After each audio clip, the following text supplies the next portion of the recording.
Alors, shalom, peuple de Dieu. Bonjour, bonsoir.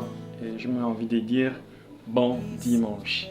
Alors, aujourd'hui, nous sommes dimanche le 9 mars. Et je viens laisser cette vidéo, partager la pensée et la parole de Dieu. Et voilà. Aujourd'hui, nous allons voir un passage, je dirais même connu, de Matthieu chapitre 8, verset 28.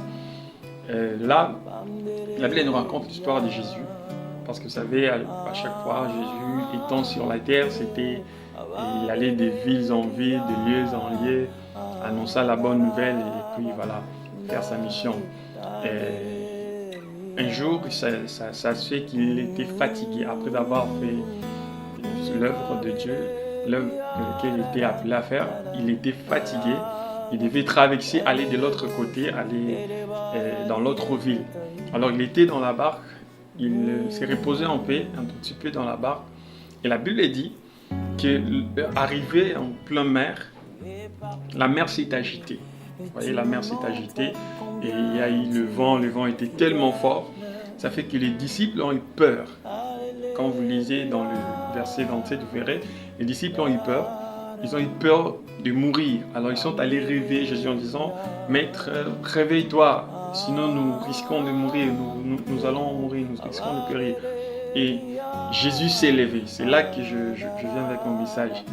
Quand Jésus s'est levé, la première réaction de Jésus, il ne s'est pas attaqué d'abord à la mer ni au vent, il s'est d'abord adressé à ses disciples.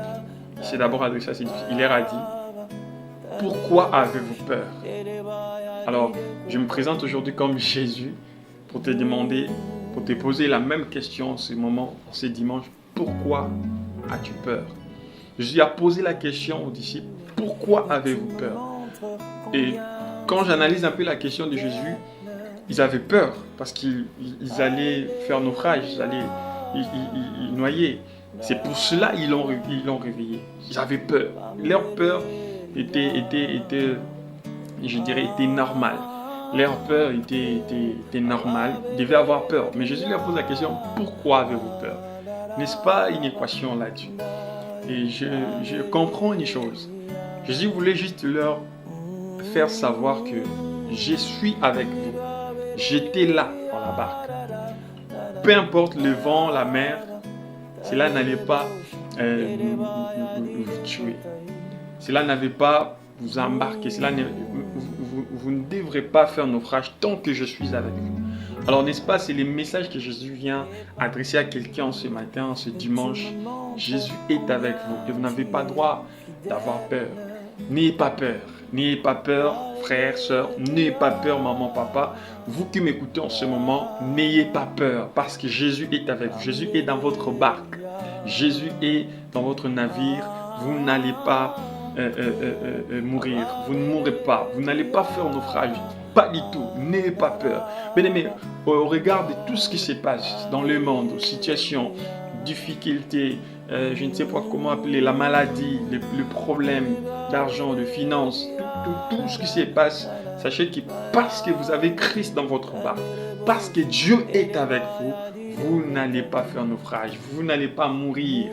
Même si tout était devenu noir, même si tout semblait être difficile. La Bible dit qu'ils étaient en pleine mer et la mer s'est agitée. La mer s'est agitée, mais l'assurance c'est que parce que Christ est dans la barque, on ne va pas mourir. Oh, j'aimerais dire gloire au Seigneur. Tu ne mourras pas, ta famille ne mourra pas, tes enfants ne mourront pas. Bien-aimé, rassure-toi. Rassure-toi. Et cette assurance, le bien, c'est d'avoir Christ dans votre barque. Et là, je m'en vais adresser à tous ceux-là qui n'ont pas Jésus. C'est les grands moments, vous savez, parce que les temps que nous sommes, la lyre où le monde va, ça sera des catastrophes, ça sera vraiment de moments désastreux. Et ne peut se sauver que celui qui aura Christ dans sa barque. Bien-aimé, as-tu Jésus dans ta barque? La barque, prenez ça comme l'exemple de ta vie. Prenez la barque comme ta famille. Prenez la barque comme ta maison. Prenez la barque comme ton foyer. Voyez, mettez Christ. Que Christ soit avec vous. C'est ça la meilleure chose à faire. Que Christ soit dans votre mariage. Que Christ soit dans votre famille. Que Christ soit dans votre travail.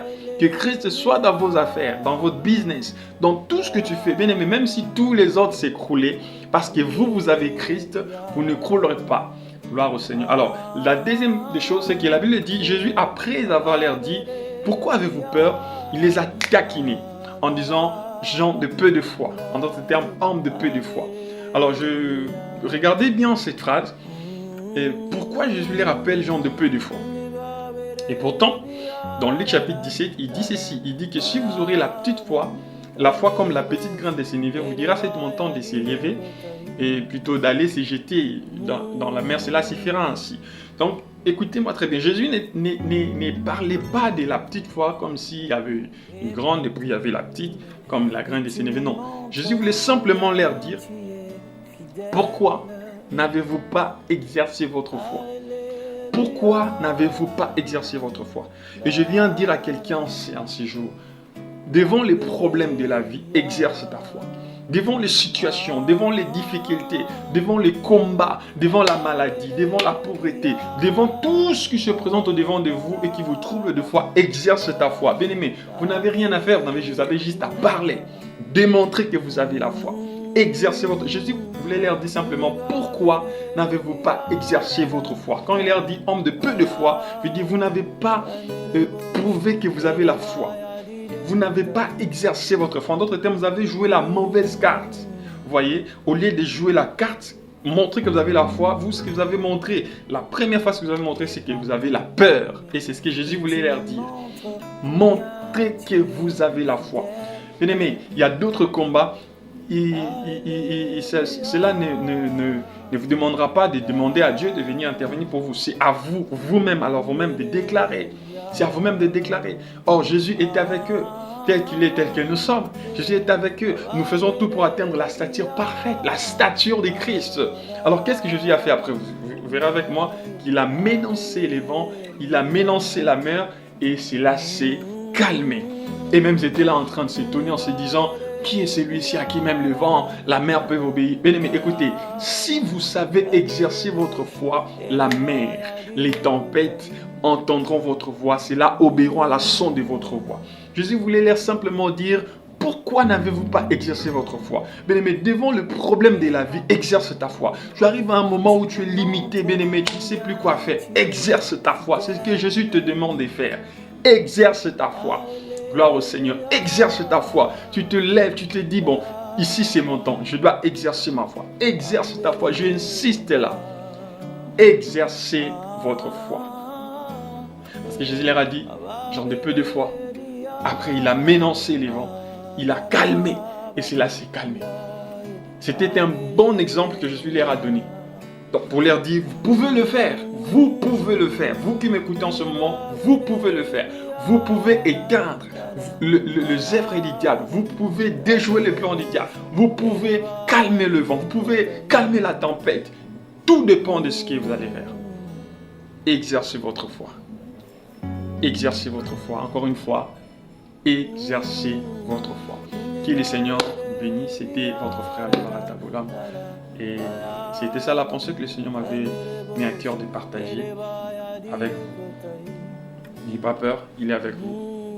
Deuxièmement, exercez votre foi. Merci que le Seigneur nous bénisse.